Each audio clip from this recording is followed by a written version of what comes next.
तपाईहरुको यो क्रान्ति के भन्ने चीज कहाँबाट आयो भन्ने कुरा त स्पष्ट थाहा छ नि।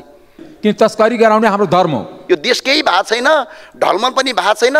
यो राजावादीले मात्र विरोध गरे। मैले परराष्ट्र नीतिको कुरा गरे। परराष्ट्र नीति पञ्चशीलताका आधारमा हुनुपर्ने हो कि घोप्टेमुन्टेका आधारमा हुनुपर्ने हो? अचेल विकासको मोडल डाँडामा भ्यू टावर बनाउनुको साटो युवालाई ल्यापटप चलाएर लाखौं कमाउन भन्नेमा लागेको छ। जन्मदेखि मृत्युसम्म करै कर्तिरहेछ। न शिक्षा दिएको छ, न स्वास्थ्य दिएको छ, न रोजगारी दिएको छ। बत्ती निशुल्क दिन्छौँ हामी, पानी निशुल्क दिइराखेका छौँ, बाटो गतिलो दिएका छौँ, शिक्षा दिएका छौँ निशुल्क, स्वास्थ्य उपचार निशुल्क दिएका छौँ। थालिङ देशको भताबुङ चाला। अघि एकजना मान्यज्यूले भन्नुभयो यहाँ बाघ होइन भन्नुभयो। बाघ बाघै हो, रङ मिल्दियो भन्दैमा बिरालो बाघ हुन सक्दैन। एउटा जाबो गभर्नरको नियुक्ति गर्न नसक्ने सरकार जो कार्यकारी डिसिजनबाट हुन्छ, एउटा मन्त्री परिषदको निर्णयबाट हुने हो। तर दुई दलको झगडाले भाग बन्डाले अहिलेसम्म पुगेन। राष्ट्रवादी भने राष्ट्रवादी हुन्छ, बाघ बुढो भए पनि बाघै हो। अब बिरालोको रङ मिल्यो भन्दैमा बिरालो बाघ हुन्छ त? कहीँ बिरालो बिरालो नै हो। यो सपना 10-15 वर्ष अगाडि देखाउनु पर्ने थियो सम्मानीय सभामुख महोदय। हाम्रा छिमेकी देशहरूले 20 वर्ष अगाडि यही मोडलमा काम गरेर विश्व बजारमा आफ्नो वर्चस्वता कायम गरिसक्यो। तर भर्खर यो जुन रिसर्च डाक्टर अमृता शर्माले गर्नुभयो र यसको साइज चाहिँ नि $500 मिलियन छ भनेर हामी दङ्ग परिरहेका छौँ।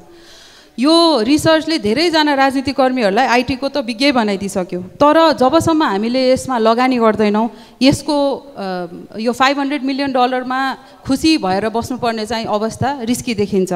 हाम्रो आइटी सेक्टर भनेको यो प्रडक्ट ड्रिभन होइन, यो सर्भिस ड्रिभन हो। र जबसम्म लेबर आर्बिट्राज हुन्छ, सेम क्वालिटीको मान्छेको लागि विदेशमा भन्दा नेपालमा हाम्रो तलब कम हुन्छ, त्यति बेलासम्म यो सेक्टर फस्टाउने हो। र पहिला के हुन्थ्यो भन्दाखेरि आम्दानी डबल गर्न त्यतिकै अनुपातमा हेडकाउन्ट, त्यतिकै अनुपातमा इन्जिनियर्सहरू थपिने गर्थ्यो।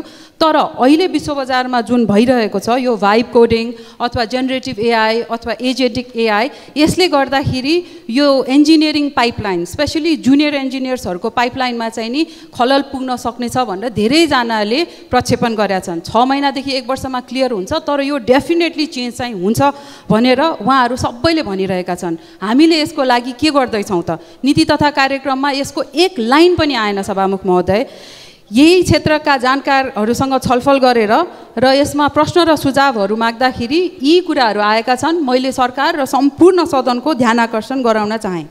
सफ्टवेयर र आइटी इन्डस्ट्रीमा हामीले जब एक्सपोर्ट गर्छौँ, त्यो एक्सपोर्ट सर्भिस एक्सपोर्ट हो भने सर्भिस एक्सपोर्टमा VAT लाग्छ कि लाग्दैन, यसबारे नीतिबाटै प्रश्न हुनुपर्ने कुरामा कुनै विभागको कर्मचारीको तजबिजीमा छोड्ने हो कि अदालतको फैसलामा छोड्ने हो?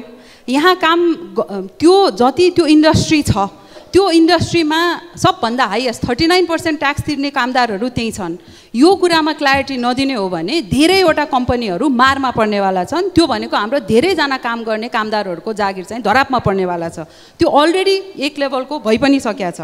दोस्रो, टेक सेक्टरलाई हामीले प्राथमिकतामा राख्दै गर्दाखेरि हामीले कस्तो नीति बनाउँछौँ? हामीले आफ्नो देशको मात्र हेरेर नीति बनाउँछौँ कि हाम्रो कम्पनीहरूले त त्यो बङ्गलादेशको कम्पनी, इन्डियाको कम्पनी, युक्रेनको कम्पनीसँग कम्पिट गरेर प्रोजेक्टहरूको लागि बिड गर्नुपर्छ? त्यो रिजनली कम्पिटेटिभ चाहिँ नि नीति आउनु पर्यो आइटी सेक्टरको लागि, त्यो मिसिङ छ। अनि अहिलेको यो जुन जेनेरेटिभ एआईले गर्दाखेरि इन्जिनियरिङ पाइपलाइन चेन्ज डिस्टर्ब हुन्छ भनिरहेको छ, त्यसको लागि हामीले टेक सेक्टरलाई कस्तो ट्याक्स इन्सेन्टिभ प्रोभाइड गर्छौँ? त्यसमा सरकार मौन छ, त्यसमा बोल्नुपर्छ। र यो $500 मिलियन मा यो आधाभन्दा बढी चाहिँ नि फ्रिलान्सर्स, गिग इकोनोमीमा काम गर्ने र कन्टेन्ट क्रिएटरहरूले जेनेरेट गर्ने हो। सरकारले कहिले यो सामाजिक सञ्जाल बन्द गरिदिन्छु अथवा यो डलर कार्ड $500 मात्र राखिदिन्छु भन्दाखेरि त्यहाँ काम गर्ने मान्छेहरूको लागि चाहिँ नि सुनिश्चितता खोइ त? उहाँहरूले मोनिटाइज गर्नको लागि सरकारले के कस्तो प्रावधान यहीँ राखेको छ, त्यसमा सरकारको स्पष्ट धारणा आउनै पर्छ। त्यसपछि सरकारले आइटी सेवा खरिद गर्दाखेरि सकेसम्म नेपालको कम्पनीहरूलाई प्राथमिकतामा राख्नु पर्यो र यो नेपाली कम्पनीले फुलफिलै गर्न नसक्ने क्राइटेरिया राखेर कुनै विदेशी कम्पनीलाई मात्र टार्गेट गरेर चाहिँ नि प्रोक्योरमेन्टको कुनै पनि खुल्नु भएन। र नेपाली कम्पनीले दिनै सक्दैन, बाहिरबाटै विदेशी कम्पनीले दिनु पर्यो भने टेक्नोलोजी ट्रान्सफर म्यान्डेटरी गर्नु पर्यो। मैले पासपोर्टको यो जुन कम्पनीलाई दिएको छ त्यो $20 मिलियन भन्दा बढीको ठेक्का हो। त्यो $20 मिलियन त्यो त्यतिको 10% पनि हाम्रो नेपाली जनशक्तिले हाम्रो टेक सर्भिसले पाउने हो भने धेरैजनाले ग्रोथ गर्न सक्छ, इकोसिस्टममा सपोर्ट हुन्छ। यो टेक्नोलोजी ट्रान्सफरको यो बुदा चाहिँ नि हरेक टेक प्रोक्योरमेन्टमा हरेक तहको सरकारले प्रोक्योर गर्दाखेरि यो म्यान्डेटरी गर्नै पर्छ। यो गर्यो भने बल्ल बेस्ट प्र्याक्टिसहरू नेपाल भित्रिन्छ। पाँचौँ बुदा है त, यहाँ खुलेका धेरै कम्पनीहरू चाहिँ नि यो डायस्पोरा प्रवासबाट नेपाल यहाँबाट विदेश गएर पढेर लेखेर त्यहाँ बसेर फेरि आएर खोलेका मान्छेहरूले सुरुवातमा यहाँ कम्पनीहरू खोलेर नेपालको प्रचार प्रसार गर्न उहाँहरू एक नम्बरमा लाइनमा पहिलो हुनुहुन्छ।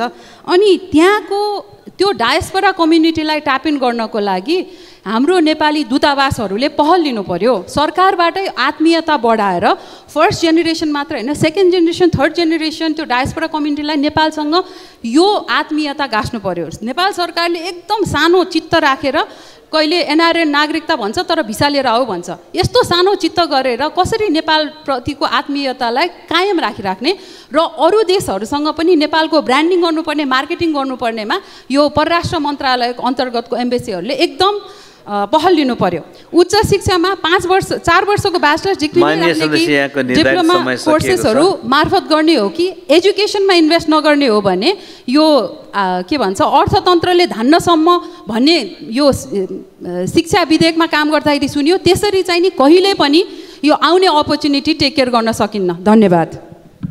दोस्रो, किसानले भैँसी पालन गर्छ, सरकारले पशुपालनलाई अगाडि बढाउनु पर्ने थियो।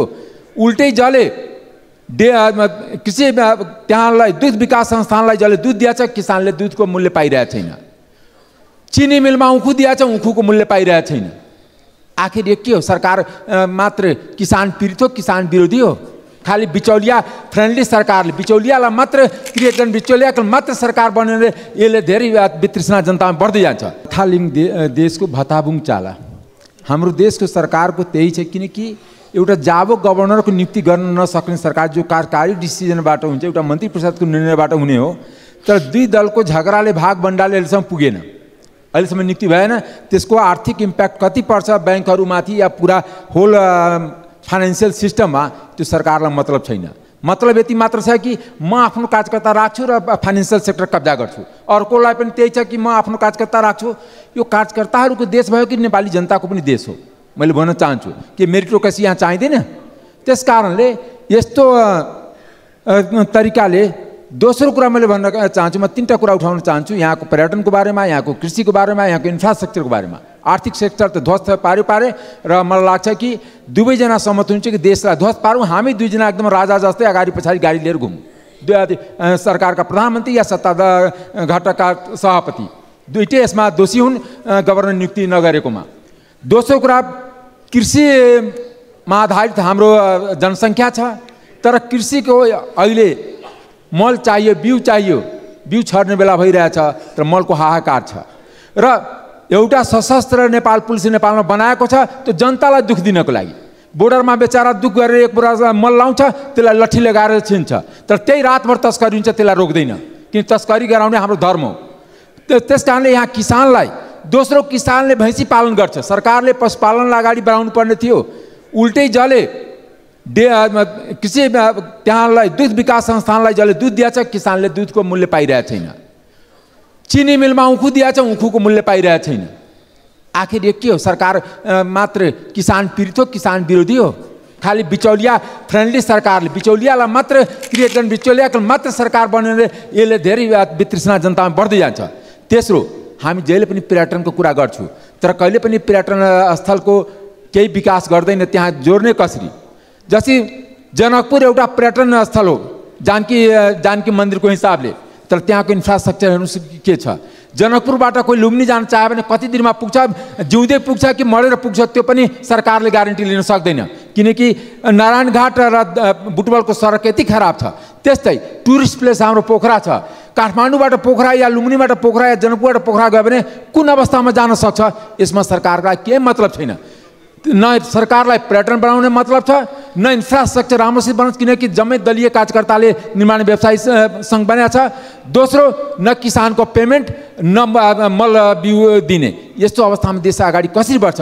देशको जिडिपी कसरी बढ्छ? देशको अर्थतन्त्र कसरी चलायमान हुन्छ? यो यसबारेमा सरकार जहिले पनि खालि कसको नियुक्ति गर्ने, कहाँ आफ्नो कार्यकर्तालाई फिट गर्ने, त्यतिमा मात्र अल्झेर देशलाई पुरै आर्थिक कङ्गालीमा लगेको छ। त्यस कारणले मैले अनुरोध गर्न चाहन्छु कि सभामुखजीबाट यसमा रुलिङ होस् कि सरकारले पर्यटन, कृषि, इन्फ्रास्ट्रक्चर यिनीहरूमा ध्यान दियोस्